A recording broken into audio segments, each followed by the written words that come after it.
All right.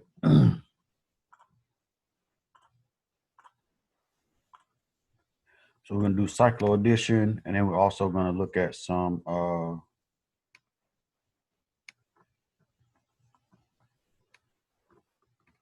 retrosynthesis of cycloaddition products, which is not that bad. It sounds like a lot, but it's not that bad. And then we're going to look at some factors that affect the rate.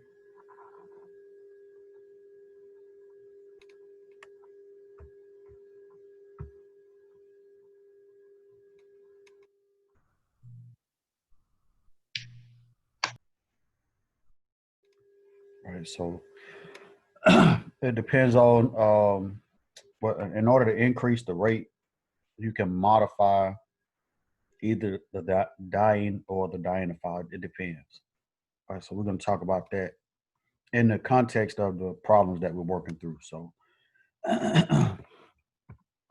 and what else? Here, let's see.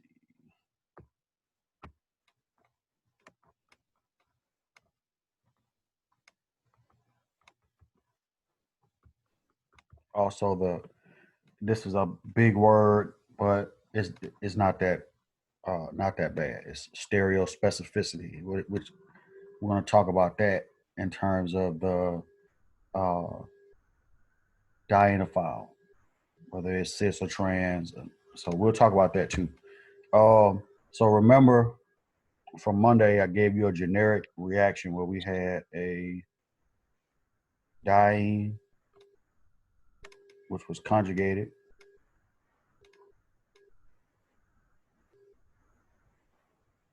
Right, and you remember the definition of conjugation: alternating double and single bonds for or pi and sigma bonds. And then a more extended definition was that something is fully conjugated if there's a p orbital on every carbon.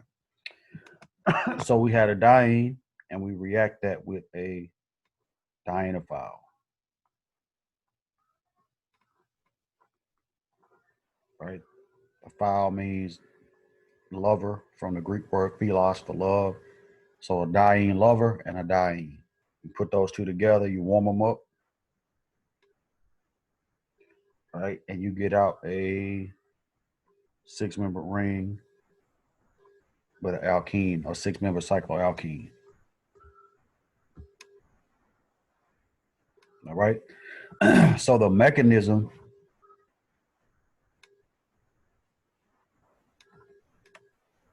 is what we call a pericyclic mechanism.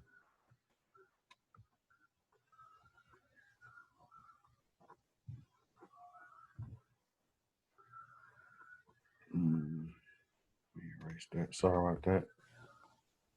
It's what we call a pericyclic mechanism. What that means is that the electrons that are being shared, they all move in the same kind of like a circuit, right? And so the electrons that are being shared are going to come from the pi bonds. All right, so it's a pericyclic mechanism. All right, so the way I like to show this is I like to number the diene and the dienophile.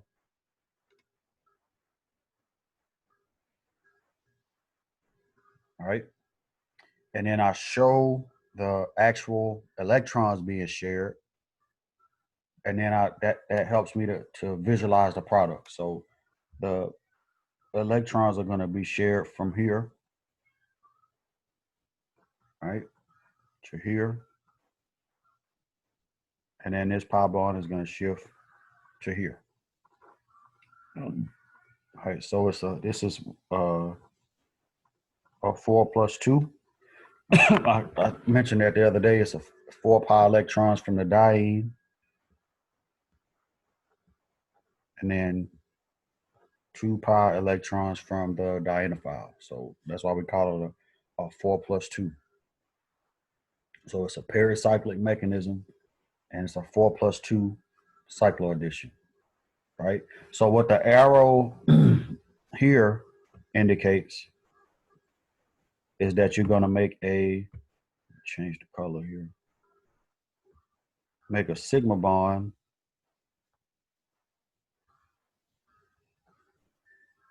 between these two carbons. All right. What the arrow at the bottom here indicates is that you're going to make a sigma bond between these two carbons. So that's what's going to close the ring up. And then this arrow here indicates that you're going to put a pi bond here. The mechanism never changes. The outcome never changes. It doesn't matter what's attached to the diene or what's attached to the dienophile. You always get, as your core structure for a 4+2, a 6-member ring, a 6-member cyclohexane. Right, so you can see right here, this pi bond right here came from the shifting of the pi bond between 2 and 3. So between 1 and 2, that pi bond shifted between 2 and 3. All right. Any questions about that?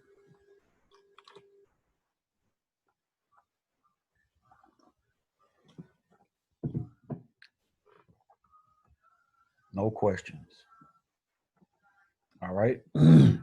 So let's jump down then and work on some examples. And I'm going to show you, I think I'll wait until, let me see.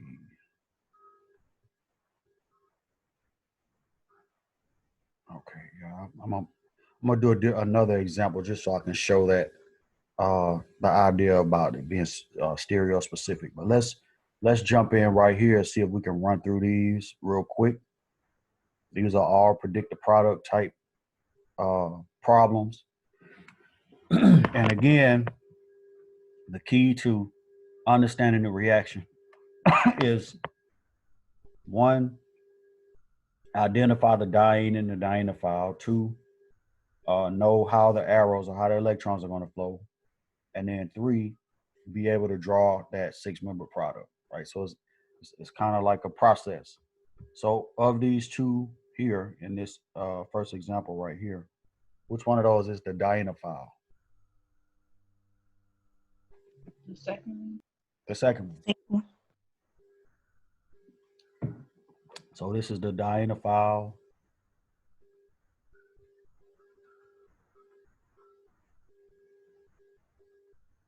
And that makes this the diene. All right. If you want to number them, we can number them. I think that makes it easier to follow. So we're going to put. Yes, please. Okay. I just choked. My bad. That's all right. Yes, please. Please number it. So is that okay? We got. So your bonds, this is a quick and dirty way to think about this, right? Your bonds are going to be here. Always. Once, if you find those 6 carbons, you can guarantee that the bonds are going to be between these two carbons, and then this pi bond is going to get shifted here. Following? So the product is going to look like what? Is it going to be a 6-member ring? Yes. It's gonna be Always, right? That never changes. You get a 6-member ring. Where's the pi bond going to be? on the left side. Right Between here. 2 and 3. Yes, between 2 and 3. So let's put the numbers back in. Right? 1, 2, 3, 4, 5, and 6. Following? Anybody not see that? I wanted to do this first because this is a little bit easier than the conjugate addition.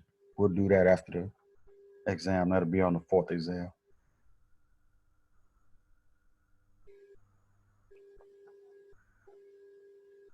Are we good so far? Yeah. Okay, let's do the next one.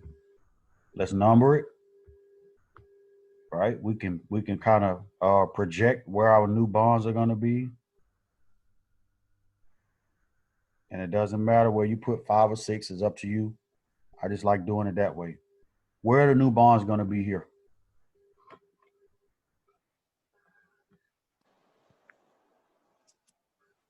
One and 6 and 4 and 5. Here. And then between 2 and 3. Is that right? the pi bond is going to shift between 2 and 3. Yes or no? Yes. All right. So we're going to let's put the arrows in to show the mechanism this time. So here to here, right? This pi bond is going to, those electrons are coming here. Right. And then here, these electrons are going to come here. So then the product, a 6-membered ring, right, with the pi bond shifted here between 2 and 3.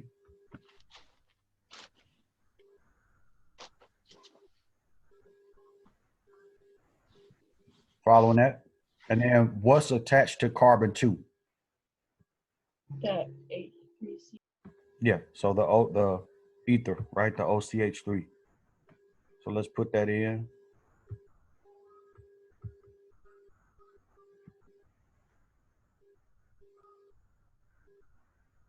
Right, and then on carbon 6, there's a bromine. Is that right?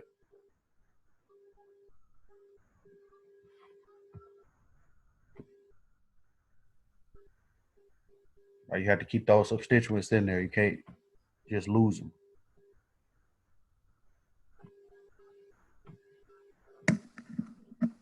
All right, any questions about that? All right, let's do the next one. What would the product look like for this next example?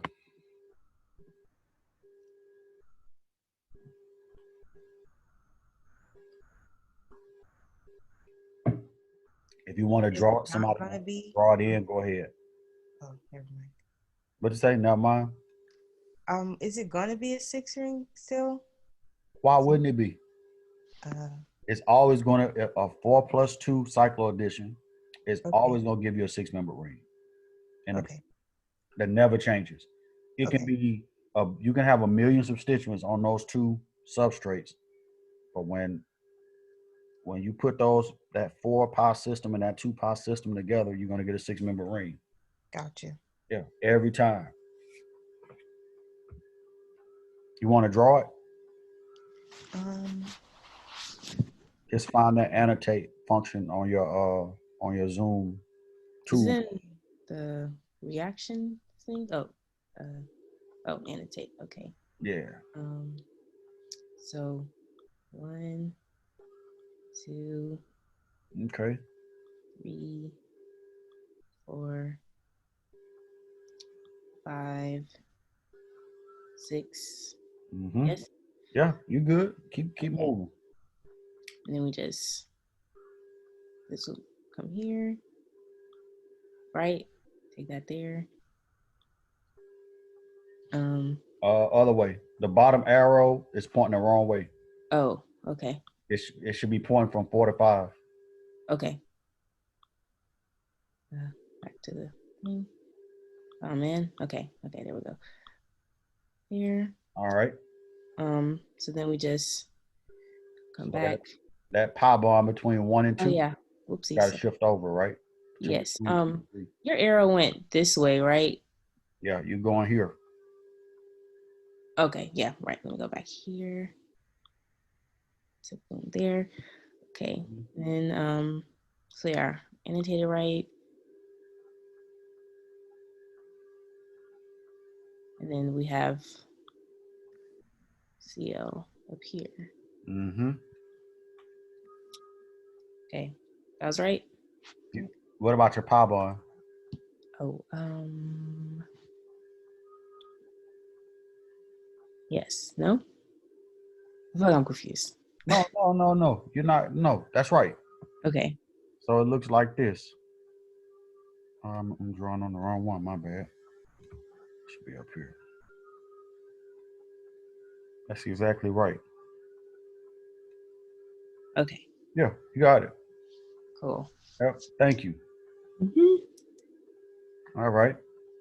Anybody want to try the bottom one? I'm gonna start building some cahoots. My kids, my daughter, I love that music. I'm gonna start building that. So wait, for the bottom one, would you be doing the reverse? Nope. It's still a 4 plus 2. You see the 4 pi right here? and a 2 pi right here. So it's still a 4 plus 2. It doesn't change. Put the arrow, number it, put the arrows in, and go to work.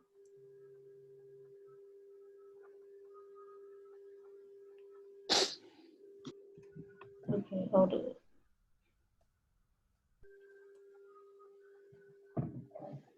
I really like it. So then you would just label on the ring, you just label where the pi is? Yeah. Nothing else is going to react, right? Because the only thing that's happening is those pi systems are overlapping. That's it. When we get down to the next set of examples, I'm going to show you why that's the only thing that's happening.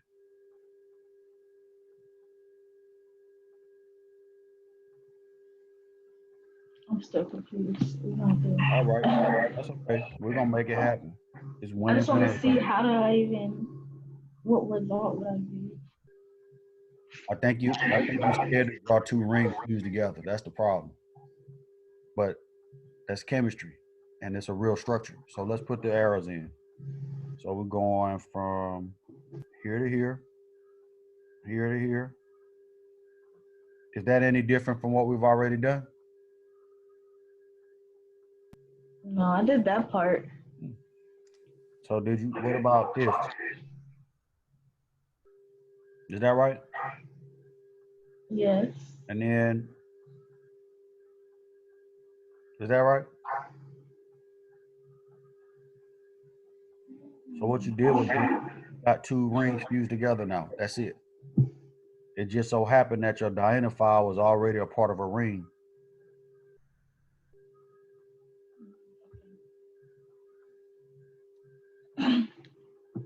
Right? But that doesn't change anything though.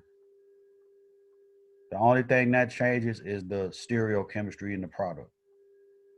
Because the ring, this part of the ring right here, it can be wedged or dashed. That's the only thing that changes. But the fact that the diene is a part of a ring system, it doesn't matter. We're gonna keep working though. That's a good example of this is what you call a fused ring system.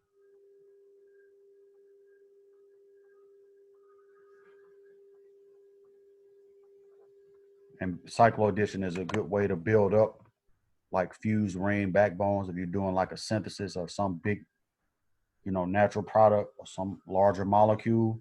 It's a really fast and efficient way to build up those fused ring backbones.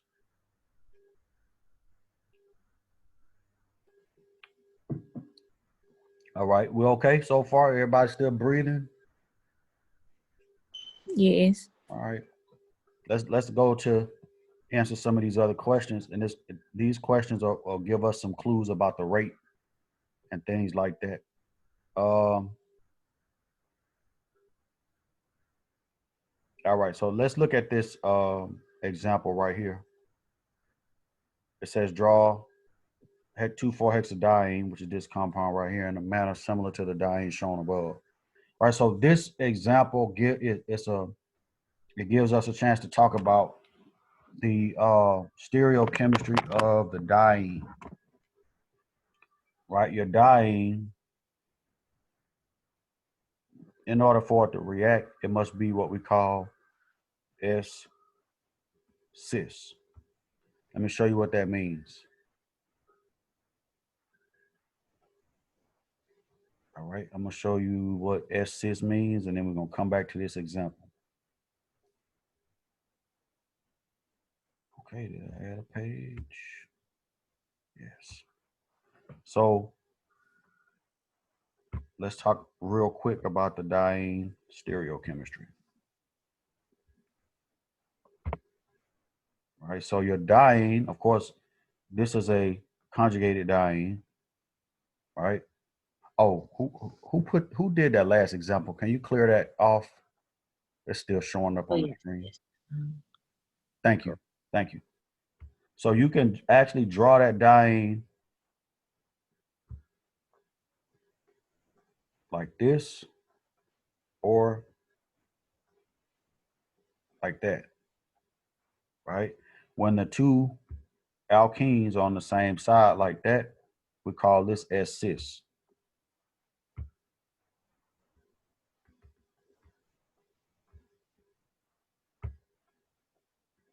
Cis just means same side. So both alkenes on the same side of that sigma bond, right here between them, right? But you can also rotate around the sigma bond. It's not free rotation. It does cost some energy, right? So I could rotate around that sigma bond and swing one of those alkenes out to here, right? And this is what you call S trans, right? S trans is actually more stable,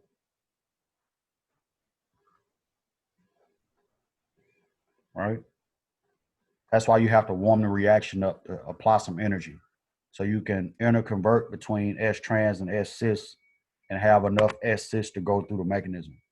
But the S trans is actually more stable with the alkenes on opposite sides of one another. All right. The reason this is important is because, might as well go ahead and jump on this now. In the transition state,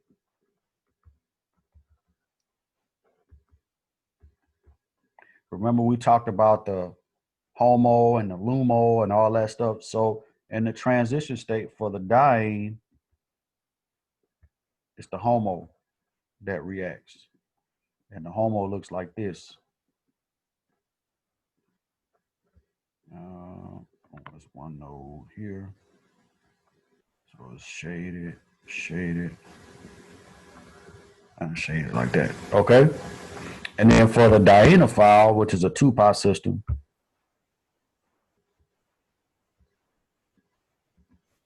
it's the LUMO. So the LUMO looks like this. All right. Are y'all following that? Any questions about that?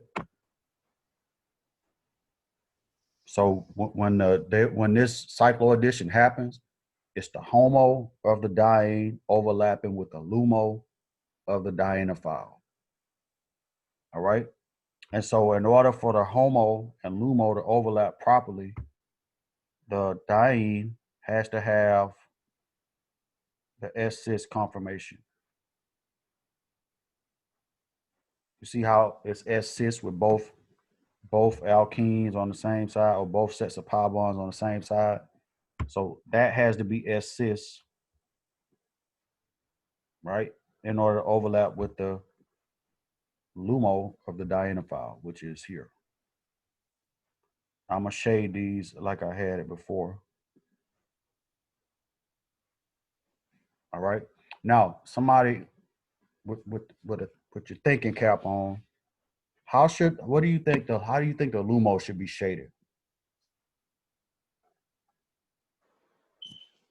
Like the top of the left. Go ahead. The top of the left one should be shaded. You saying this one right here? I mean the right one, not the left This one. Yeah. Okay, great. You're right. You're absolutely right. You're on fire today. I'm gonna shade that, and I'm gonna unshade. I'm gonna leave the top one on the other side unshaded. There's a reason. Keep in mind, what I'm trying to do is overlap these orbitals so I can share electrons. But you can't overlap orbitals that have different signs, right? So these two orbitals, if you notice here, they're both shaded. Let me change colors. You see how that's both shaded? So when I overlap those, they're going to add, right? Same here. Both of these are unshaded. So when I overlap them, they're going to add. If they were opposite, like if I tried to overlap let me show you right here, a shaded or a load with an unshaded, they would subtract,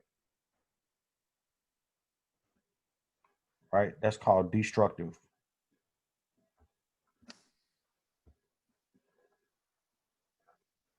That's destructive overlap. If you try to overlap orbitals that have a different sign, right? These, where you add and have the same sign, is called constructive overlap.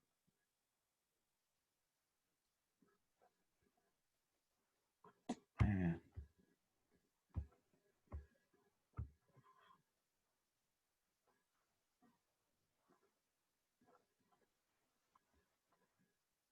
It's constructive overlap when they have the same sign. So they gotta have the same sign in order to overlap. And so this is what the transition state looks like, where the HOMO and the LUMO actually come together and they overlap, right? And the orbitals overlap with each other.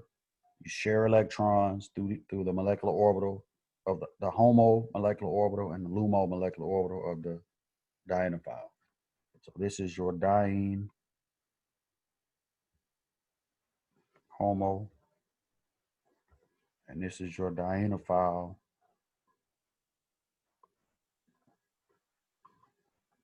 LUMO. Right? So in order for this to happen properly, the diene must be in an S-cis conformation. If it's in S-trans, let me just illustrate that real quick, and then I'm gonna come back. If it's S-trans,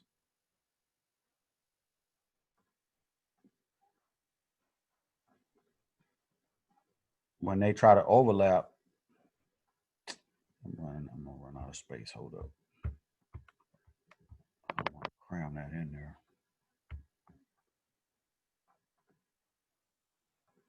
I think I can do it over here.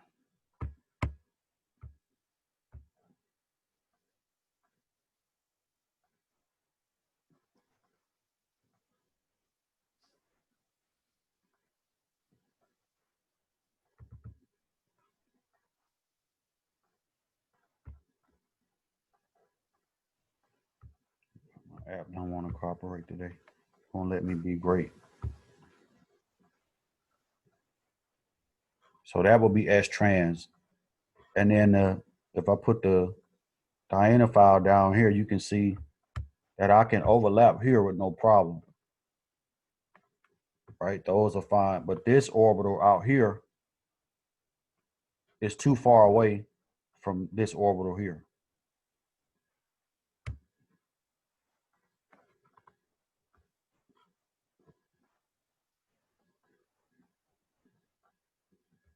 Right? So you won't get the proper overlap.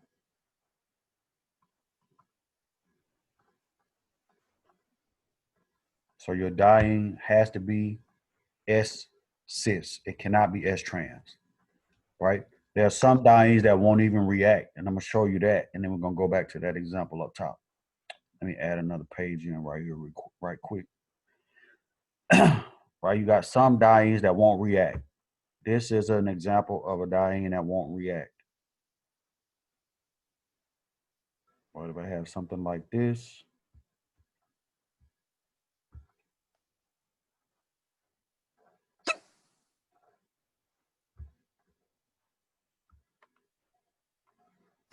Right, this won't react.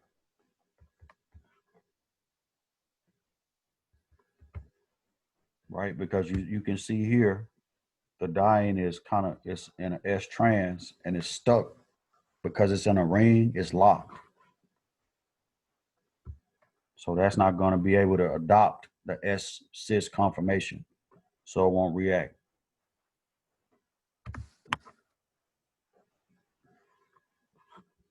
Right, another type of diene that won't react if you have something like this.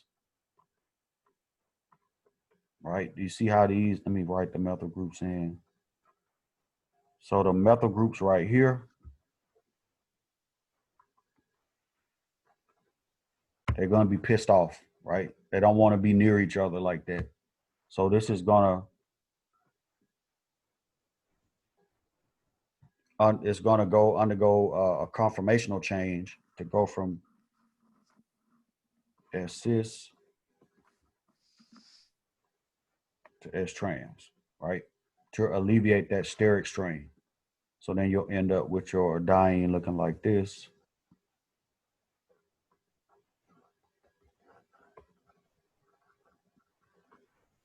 Right?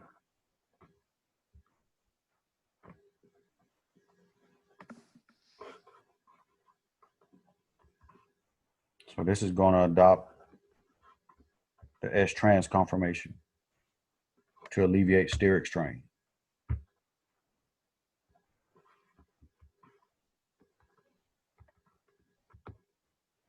So that won't react either. Is everybody okay with everybody remember what that term sterics mean or steric strain? Anybody not clear on that? Can you just explain it, please? Yeah, so steric strain comes when you have like substituents on a molecule that are big enough to touch, right? And so when that happens, the energy of that system is going to increase, right? So hydrogens are not really that big of a deal, but when you get to like methyl groups or isopropyl groups, right? Any group that's big enough, let's say larger than hydrogen, you have the potential to introduce steric strain. So it's an increase in energy based on groups being proximal to one another, being close to one another, and that's not an ideal situation. So like if you look right here with these methyl groups, how they are, right? Those groups are kind of big enough that they see each other and they're big enough to touch each other, and so that's going to make the energy of the S-cis go way up. And so what happens is if you have a chance to adopt a different conformation, and more than likely that's going to happen, right? So that's why this is going to switch from S-cis to S-trans to alleviate that interaction between those methyl groups. And then, so like you said earlier, then the S trans will be a more stable. Yeah, it is. It's always the more stable conformation anyway. But if in this case with those methyl groups on there, those substituents, you're definitely going to have way more S trans than S cis. But the first time we learned about steric strain was in Organic 1. Did y'all do Newman projections Yes. for butane?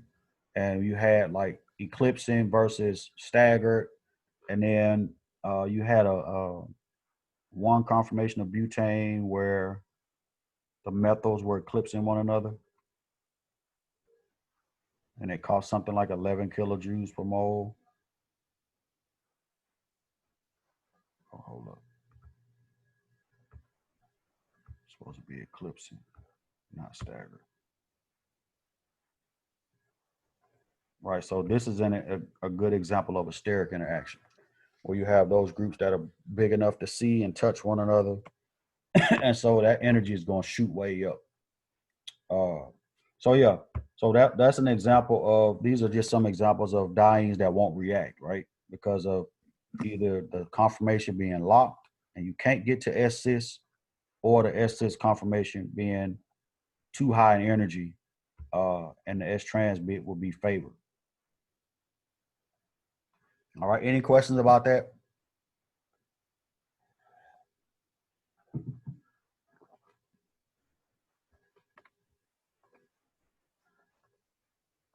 All right, so let's go back up to this example.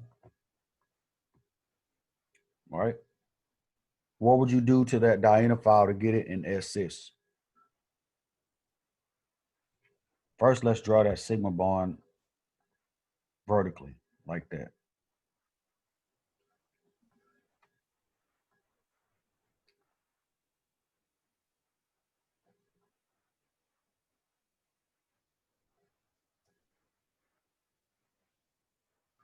Let me see something.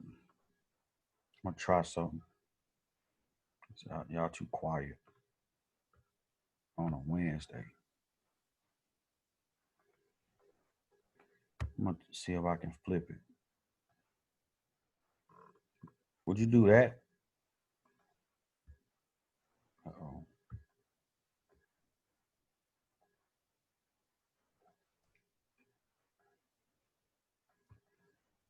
Isn't that the same thing? You just turn it? I'm trying to get that, there we go. I'm trying to get that sigma bond between them, like right here. I'm trying to get that to be vertical. So now if I just turn the bottom alkene, following, then I can see what that looks like in S-cis. So it looked like this. Yeah, both of those will be out like that. Can y'all see that? Mm-hmm. So that's what my diene would look like. And then this is my diene file right here. So you can turn it to make it cis if they don't touch. Yeah, and they're not going to touch because you see how the methyl groups are away from one another here and here. So that's fine. You can work with that all day. If the methyl groups were in, then you have a problem. But the way they are now, they're not going to touch. So let's see what we can do with that. So that's my sorry about that. That's my diene, and then aldehyde is my diene file.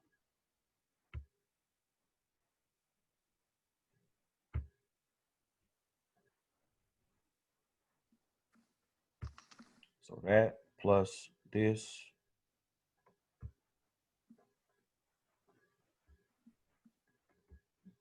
All right. Somebody can somebody number the diene?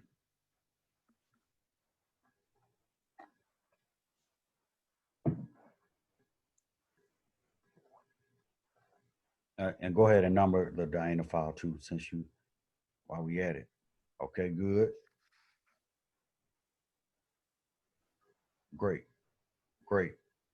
So you can see now that your new bonds are going to be here between 4 and 5, and then here between 1 and 6. You're going to make 2 new sigma bonds, and then you're going to make a new pi bond here between 2 and 3. Right? Is that right? Right. Nothing changes. So I'm going here to here to here. Same 3 arrows, same 6 electrons. All right.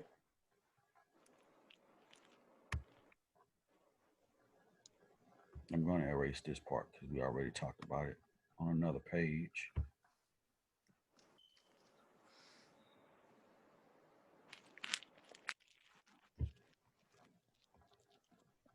Right. So my product is what? Is it a 6-member ring?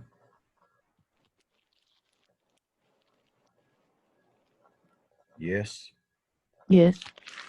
And I have a pi bond here, these 2 methyl groups here. And then I'm going to write the aldehyde on a squiggly line with undefined stereochemistry, right? Because I actually, in this particular case, I'll get two products, one with the aldehyde up on a wedge and one with it on a dash. All right. And it'll be a mixture. It won't be one, well, let me take that back. One will be favored over the other, but we're not going to talk about that today. Can you explain how you got that shape for the cis? You mean right here? Yes. Yeah, what I did was I took the diene,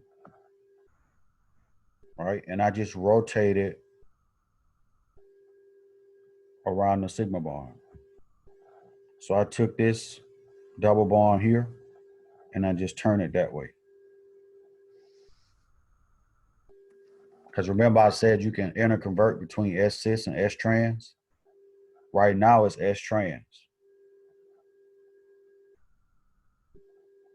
Right? But when I rotate around that sigma bond, then it's actually gonna look like this, like S-cis, if I put it in S-cis.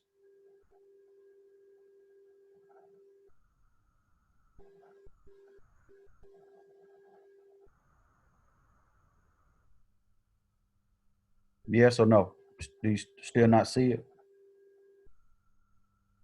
I'm not really getting the shape, no, but I understand. I understand the process. It's just the shape. Okay, hold up. So this is what we start with, yeah? You agree? Yes. All right. So if I want to make that hold up, need more room. If I want to make it S cis, I need to have it here. All right. Do you see now what the sigma bond right here? Yes. And then all I'm doing is now rotating around that sigma bond.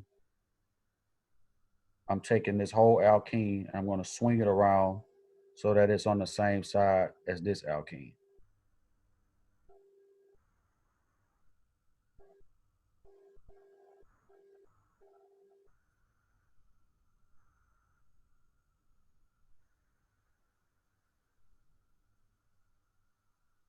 Uh, Is that okay? Mhm. All right. So when I do that, then my dienophile will actually look like this and not like this. You following?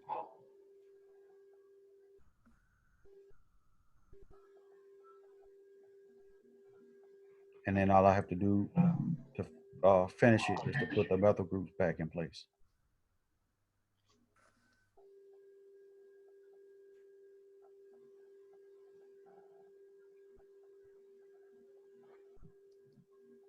Okay. All right. You see it now? Yes, I'm gonna just keep practicing. Okay. Let me erase all of that. All right. So the product, that's what I was more concerned with, not just erase half of it.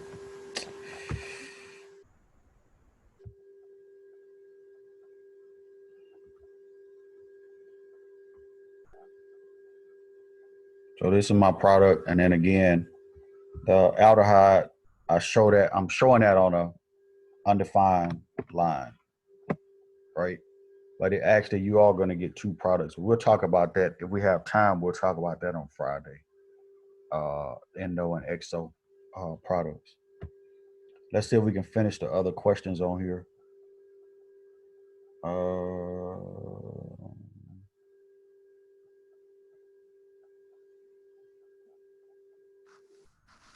We'll skip the other two. We haven't done this yet, so we'll skip that for now. That's in reference to the conjugate addition, which we're not going to do yet. All right, let's go down to we got 13 minutes left. Let's go down to this worksheet and somebody draw in the first product. Actually, yeah, the first product. The third product we're gonna work on. We're gonna do the forward reaction first, and we'll look at 1 and 3.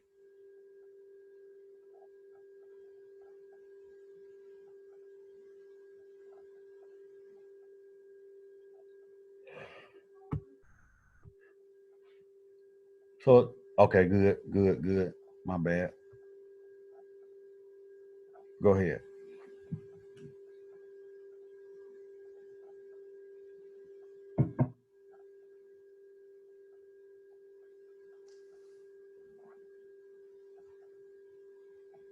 Okay, good.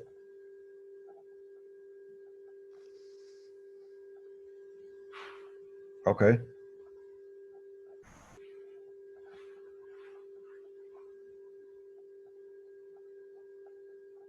Okay, good. That's supposed to be an arrow. Yeah, I got you. I got you. You good.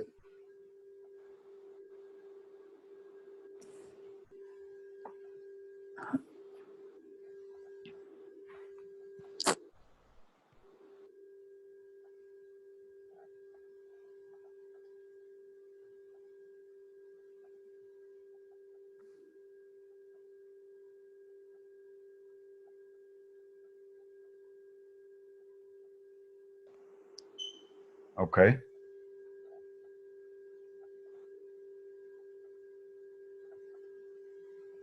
This looks so horrible. That's okay. I'm with you. I like how you did that. So you actually have a 3-ring system that you just made from cycloaddition of the diene with this dienophile. So this diene with this dienophile, right? So you have a here, boom, like that. Good, right? So again, it doesn't matter what's attached to the diene or the dienophile. The core structure of any 4+2 cycloaddition is going to be a 6-member cyclohexane ring, right? Which we made right here. Everything else is just there, right? They are substituents. They don't change. You don't break anything off. The only bonds you touch are the pi bonds that are overlapping in that 4 pi and 2 pi system. That's it. All right. Let's look at number 3. Good job, by the way. Uh, let's look at number 3. And this is an opportunity to introduce another topic of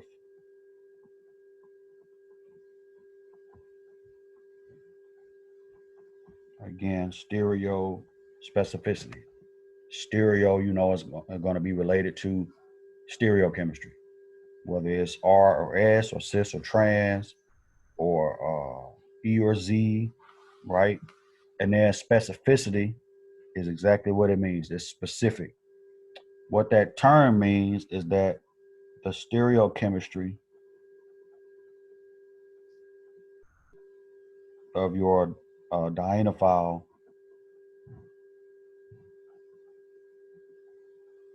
is maintained.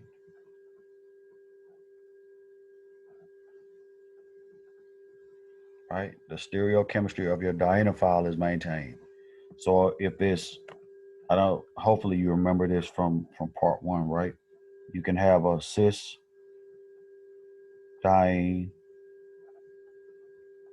or you can have a trans diene. I'm sorry, dienophile or alkene, my bad. All right, so your alkene can be cis, where both groups are on the same side, or it can be trans, where both groups are on the opposite side. Right, and basically the concept of stereospecificity means that if it's cis, then when you react it in the 4+2, the groups are going to remain cis. If it's trans, then the groups are going to remain trans. So you maintain the stereochemistry, right? So if we go up to here, we can see that the dienophile, which is here, is trans, right? You have this group on this side, you have the methyl group on that side, on opposite sides, right? And that matters. So when you react them together, your product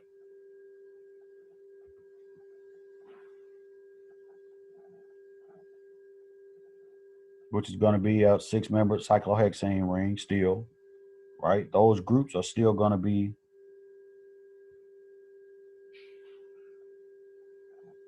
trans.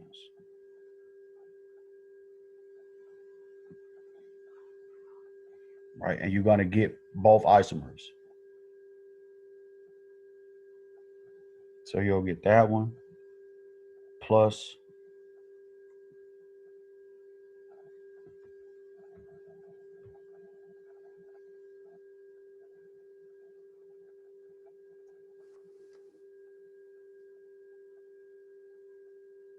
this one.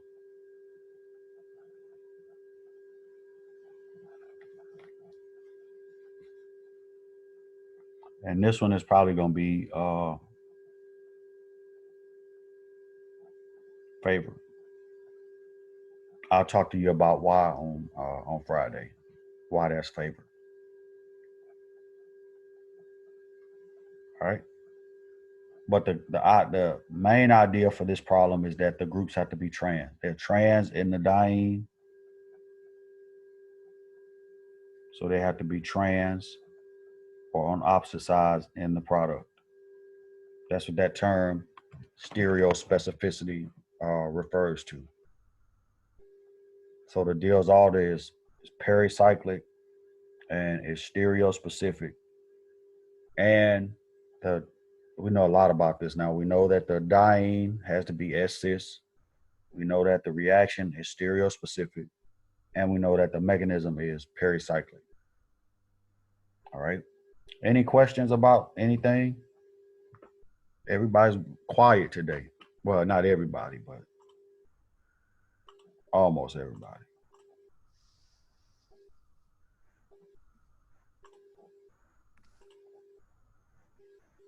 All right. So we're going to stop here. I'm not going to cram anything else in. No questions about anything. Not at the moment. It hasn't got confusing yet, for me at least. So it's not confusing. That's good. If it's not, yeah, if it's not confusing, that's good. That's a blessing. So I'm gonna stop the video and I'm going to, again, same thing, just like every other class. I'll post these notes. I'll post a video from the class to the YouTube playlist that I sent you before. And I think if you subscribe to the channel, it'll give you an automatic update whenever I post the videos, whenever I upload them. So, and then we'll meet again on Friday, and the test will be just like last time. It'll be hosted on Blackboard, open notes, and it'll cover from where we started, which I think was SN1, SN2, and Cycloaddition and conjugation. So we're going to do some more of these Cycloaddition problems on Friday. And then we'll be done with this. And then we'll do another section dealing with conjugate addition of HX to a conjugated diene.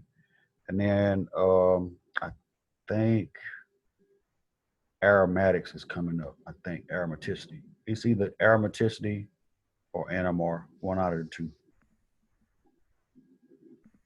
But if you have questions about anything, yes. Yeah, we didn't have it this Thursday. Something came up. But yes, tomorrow we will have recitation at 6 o'clock using the same Zoom link. All right. All right. Y'all have a great day.